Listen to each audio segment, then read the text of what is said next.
Bonjour à tous, j'espère que vous allez bien. Aujourd'hui, dans l'astuce numéro 5, je vous montre comment accepter ou refuser une vente en ligne. Donc, pour rappel, voici notre page test où nous avons inséré la configuration de la page, donc tout ce qui est texte que vous voyez ici, photo que vous voyez ici derrière, tout ce qui est photo de présentation, pas encore d'avis pour le moment puisque c'est une page test qu'on vient de créer et les informations de contact. On a procédé ensemble à la création du premier produit qui peut être acheté en ligne ou qui peut être mis de côté en magasin. Donc comme vous le voyez juste ici. Concrètement, j'ai fait un test d'acheter ce produit en ligne et donc je vais vous montrer comment accepter ou refuser la vente en ligne. Imaginons que vous avez configuré votre catalogue, d'accord? Vous avez une vente en ligne. Eh bien, que devez-vous faire? C'est très facile.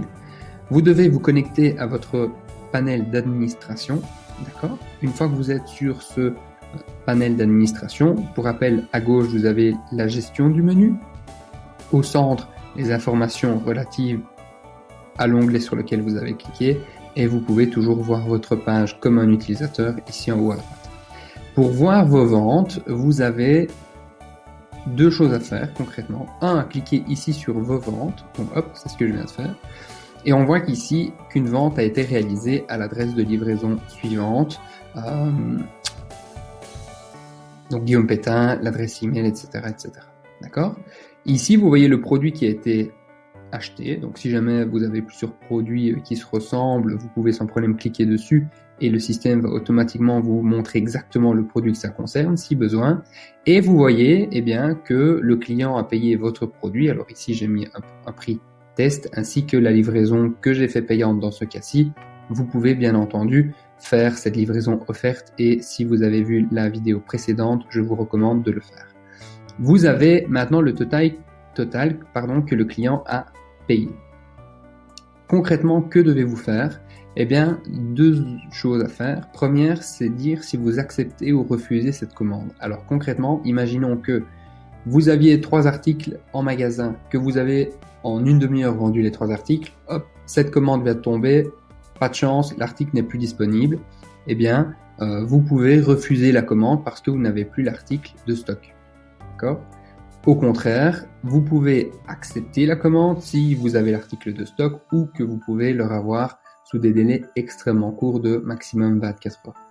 En fonction de votre choix ici, l'utilisateur qui a acheté le produit, donc ici Guillaume Pétain, le client, lui va recevoir un mail que vous avez soit refusé la commande et donc qu'il va être remboursé, ou que vous avez accepté la commande et donc que vous allez vous préparer à expédier le colis. D'accord? Ici, par exemple, si je clique sur « J'accepte cette commande », on va dire que je suis le commerçant, j'ai le produit de stock, je vais l'accepter. Eh bien, le système va vous dire « Très bien, vous avez validé votre vente ». Et lorsque vous allez revoir votre liste de ventes, eh bien là, vous allez devoir confirmer l'expédition de la commande une fois que vous avez été posté le colis. Alors, pourquoi ce système? C'est très simple. À partir du moment où vous avez cliqué sur ce bouton, l'acheteur va avoir un droit de rétractation qui est légal de quelques jours. Après ce droit de rétractation, vous allez automatiquement avoir le montant payé qui va arriver sur votre compte. D'accord? L'importance de ces boutons lorsque vous avez reçu une commande est vraiment déterminante parce que c'est ça qui va tenir votre client, votre acheteur informé. D'accord? Donc à chaque fois que vous allez cliquer sur un bouton, lui va recevoir un email en disant voilà, le commerçant a accepté ou refusé votre commande, le commerçant a expédié votre commande et vous de l'autre côté, vous allez recevoir un email aussi qui vous informe que vous avez effectué cette action. Donc ici, j'ai préparé mon colis, j'ai son adresse ici, je vais pouvoir expédier la commande, je clique sur je confirme l'expédition de la commande et là le système va directement vous remercier du statut mis à jour et vous allez directement donc avoir dès maintenant le client qui va recevoir sa commande si vous avez bien expédié le colis. D'accord? Une fois que vous avez cliqué sur ce bouton, il y a 14 jours qui peuvent s'écouler.